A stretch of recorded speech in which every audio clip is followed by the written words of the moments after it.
Systems Applications Part 2. We are just doing more of the same stuff that we have been doing, just trying to read information, try to write the equations, and then solve them from there. Okay, when shopping for school supplies for her children, Mrs. Michaels bought 2 sets of markers and 3 binders for a total cost of $21. Mrs. Lawrence bought 5 of the same set of markers and 2 of the same binders for a total cost of $25. How much does one binder cost? Okay, so we're talking about markers and we're talking about binders. So I'm going to let M represent my markers. I'm going to let B represent my binders. And we saw a situation like this the other day where we have something happening where they're buying money. They're buying money. So Mrs. Michaels, she bought 2 sets of markers, so that would be 2M, plus she bought 3 binders, 3B, and that cost her $21, so equals 21. Mrs. Lawrence, she bought 5 of the same set of markers, so 5M, plus 2 of the same binders, 2B, and that cost her $25. Okay, if I were to solve this by hand, I would use elimination, but I can now use matrices with the calculator. So if I were to use the calculator for this, in my first row I would have a 2, a 3, and a 21. In my second row I'd have a 5, a 2, and a 25. Remember, this is a 2 by 3 matrix. I would want to look for the RREF. So just to run through it real quick, you're actually going to see it here in the calculator. But I would arrow over to edit. It is a 2 by 3 matrix, and then you can see that I actually already have the numbers in here. And then I quit this screen. So second mode, I quit it. I go back to matrix. I arrow over to math. I go down to letter B, which is where the RREF is. I go back to matrix, and under the name, I want name A.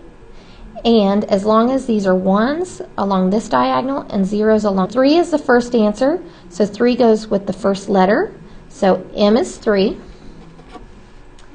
And then 5 is the second answer, so it goes with the second letter, so B is 5.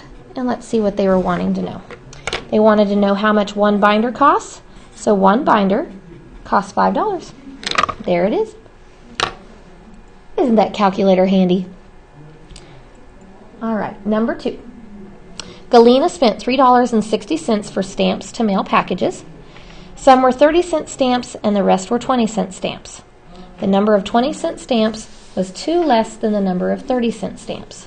How many stamps of each kind did Galena buy? Okay, since we're talking about 30-cent stamps and 20-cent stamps and they both start with the letter T, I'm just going to use X and Y.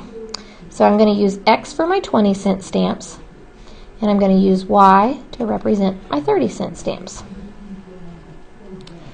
Okay, first I can write my money equation.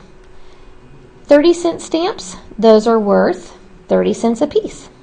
So 0.30 for the Y, plus my 20-cent stamps, those are worth 20 cents a piece, so 0.20 X, and she spent $3.60, so equals $3.60. This is our money equation. How much 30-cent stamps are worth, how much 20-cent stamps are worth, how much total money. Okay, next one. The number of 20-cent stamps was, so what represents the number of 20-cent stamps? X. Was is the equals, so X equals 2 less than the number of 30-cent stamps. Do I have a switch word in there? I sure do, less than. So I start with the back, the number of 30-cent stamps. What represents the number of 30-cent stamps? Y. Less than means minus, and then I go back to the 2. So this is the number of 20-cent stamps was 2 less than the number of 30-cent stamps. If I were to do this by hand, substitution would be the best method. bread, meat, bread. But because I know about matrices, I'm going to do it that way. So let's look at it. Is it ready to solve with the matrices? Not quite. First equation's good. The first equation has the y and the x both on the left-hand side. So let me just recopy that first equation. It's good because y and x are on the left-hand side. My second equation isn't quite there yet. So let's fix it. I'm just going to recopy it over here. X equals y minus 2. If I want to get y on the left-hand side, what would I do? I would subtract it. So subtract my y from both sides. And then this goes away. Shoop! I want to write y first. So what kind of y is it? A minus y. Then I want x. What kind of x is it? Plus x. And then my constant that's left is negative 2. Now it's ready for the matrices. And I'm not going to do it, but I could do it. Boop, boop, boop, boop, boop, boop, boop, choop, and I have my answer. But we're going to move on. Okay, number 3. Dalton has 7 bills, all 10s and 20s, that total $100 in value.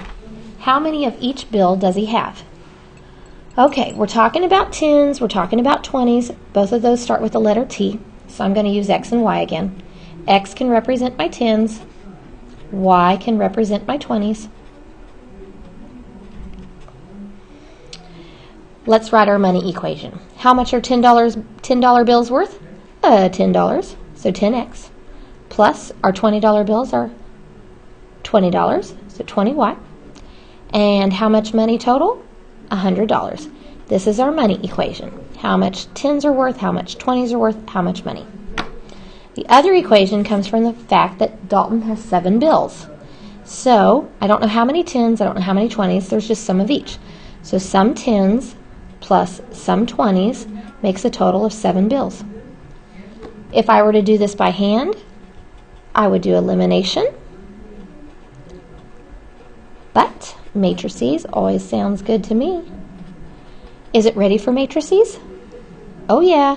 X and Y, left-hand side. It's ready for matrices right now. We're done here, folks. Smiley face.